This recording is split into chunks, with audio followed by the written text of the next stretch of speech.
বানপানী হোৱা 24-25 দিন পাৰ হ'ল আৰু 24-25 দিনৰ আগতে বানপানীয়ে ভাঙি থৈ যোৱা এনেকুৱা এটা ঘৰত আজিও এটা পৰিয়াল খুব কষ্টকে থাকিবলগীয়া হৈছে। এতিয়া আছো বকথা হলঙনি গাঁৱত আৰু এইটো হৈছে গোটেই পৰিয়ালটো যাক আজি আমি চাবলৈ আহিছিলোঁ যিটো পৰিয়ালক। এইফালে আমাৰ ভণ্টি আছে আৰু এইফালে খুৰী আছে আৰু এইফালে আমাৰ খুৰা আপুনি কিবা কৰেনে? মই দিন হাজিৰা কৰোঁ। দিন হাজিৰা কৰে। গতিকে বানপানী কিমানলৈকে হৈছিলে খুৰা এবাৰ দেখাই দিয়ক। বানপানী এবুকো হৈ গৈছিলে ধৰি লওক। আপোনালোকে হেভিয়ত আছিলে ইমান দিনে?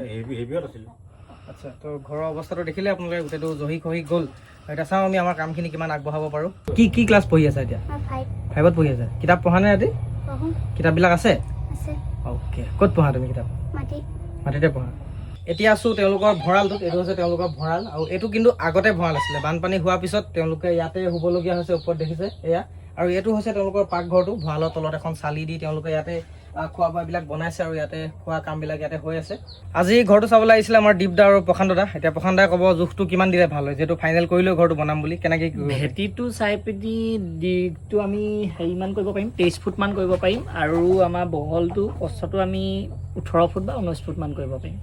আপোনালোকে বহুতে গম পায় যে আমি ডাইৰেক্ট QR দি মানুহৰ পৰা ফাণ্ড কালেক্ট কৰা নাছিলোঁ। মানে কোনো ৰিলছত বা ভিডিঅ'ত আমি QR তেনেকৈ ইউজ কৰা নাছিলোঁ। মানুহখিনি আমাক নিজে মেছেজ কৰিছিলে, তাৰ পৰা যিসকলে সহায় কৰিছিলে আমি নিজে QR দিছিলোঁ, তেওঁলোকে আমাক পইচা পঠিয়াই দিছিলে আৰু সেই পইচা দি আমি বহুতখিনি কাম আগবঢ়াইছিলোঁ। কথাটো হৈছে যে শেহতীয়াকৈ যিখিনি পইচা আমাৰ ওচৰত উঠিছিলে সেই পইচাটোৱেদি আমি নদী কাষৰীয়া ঘৰৰ এটা কাম আৰম্ভ কৰিছোঁ, যিটো কথা আপোনালোকে আজি ইটো ভিডিঅ'ত গম পাব, যিটো বস্তু আপোনালোকে দেখা পাব যে আমি কাম ষ্টাৰ্ট কৰিছোঁ।